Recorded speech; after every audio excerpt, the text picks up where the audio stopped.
উচ্চ মাধ্যমিক 2026 চতুর্থ সেমিস্টারের বাংলা পরীক্ষায় মনোরমা পরীক্ষা প্রস্তুতির সাজেশন কতটা কমন এসেছে তা দেখে নেওয়া যাক।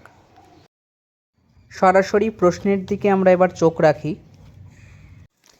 এক দাগের যে কোনো একটি প্রশ্ন লিখতে বলা হয়েছিল। একের বি হারুন সালেবের মাসি থেকে আমাদের কমন আছে।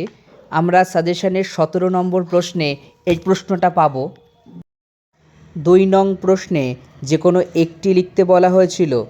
আমাদের 2-এর দুটো প্রশ্নই কমন আছে, তার মধ্যে থেকে যে কোনো একটি লিখতে হবে।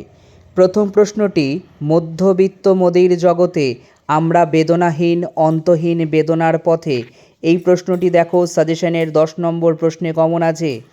তারপরে বি দাগের প্রশ্নটি সাজেশনের 5 নম্বর প্রশ্ন। তোমরা খেয়াল করবে সাজেশনের দিকে তাকালে যে আমরা এই প্রশ্নটিতে কিন্তু স্টার মার্ক দিয়েছিলাম, অর্থাৎ এই প্রশ্নটি বিশেষ গুরুত্ব দিয়ে পড়তে বলা হয়েছিল। 2-এর বি দাগের এই প্রশ্নটি আমাদের সাজেশনের 5 নম্বর প্রশ্নে কমন আছে।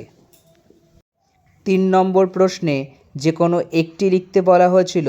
আমাদের 3-এর বি দাগ কমন আছে, যেটি সাজেশনের 9 নম্বর প্রশ্নে আছে।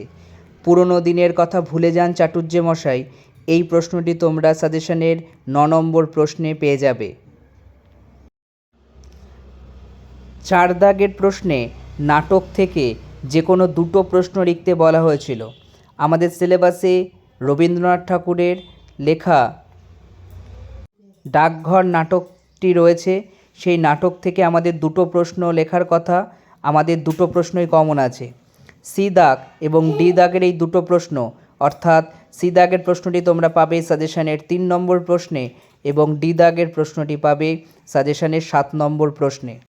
সি দাগের প্রশ্নটি, বলো যে সুধা তোমাকে ভোলেনি, এটা আমরা স্টার মার্ক দিয়েছিলাম এবং বিশেষ গুরুত্ব দিয়ে প্রশ্নটি পড়তে বলেছিলাম।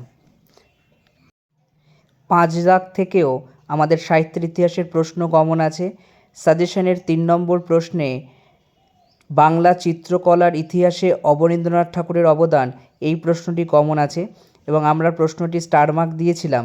প্রশ্নটি কিন্তু আমাদের কমন আছে। শিল্প সাহিত্য সংস্কৃতি ইতিহাস, এই পার্টটা থেকে কিন্তু সবাই কমন পায়নি, কিন্তু আমাদের কিন্তু এই পার্টটা থেকেও কমন আছে। একটি লিখতে বলা হয়েছিল, অবনীন্দ্রনাথ আমাদের কমন রয়েছে। 6 নম্বর প্রশ্ন অর্থাৎ শেষ প্রশ্ন আমাদের ছিল প্রবন্ধ রচনা। দুটি প্রবন্ধ রচনার মধ্যে একটি লিখতে বলা হয়েছিল। আমাদের প্রথম প্রশ্নটি 6-এর এ, এটি আমাদের সাজেশনের 2 নম্বর প্রশ্ন। সাজেশনের 2 নম্বর প্রশ্নে এটি কমন আছে, অর্থাৎ প্রবন্ধ রচনা 10 নম্বর, এটিও আমাদের কমন। অর্থাৎ সাজেশন অনুসারে আমাদের উচ্চ মাধ্যমিক বাংলার চতুর্থ সেমিস্টার পরীক্ষার 40 নম্বরের মধ্যে 40 নম্বরই কিন্তু কমন আছে। আশা করি আগামী পরীক্ষাগুলোর ক্ষেত্রেও মনোরমা পরীক্ষা প্রস্তুতির পক্ষ থেকে যে সাজেশন দেওয়া হয়েছে সেখান থেকে তোমরা 100% কমন পাবে। তাই যারা এখনও সাবস্ক্রাইব করোনি, চ্যানেলটিকে এখনই সাবস্ক্রাইব করো এবং বেশি বেশি করে লাইক, কমেন্ট ও শেয়ার করো। তোমাদের পরবর্তী পরীক্ষার জন্য শুভকামনা রইল।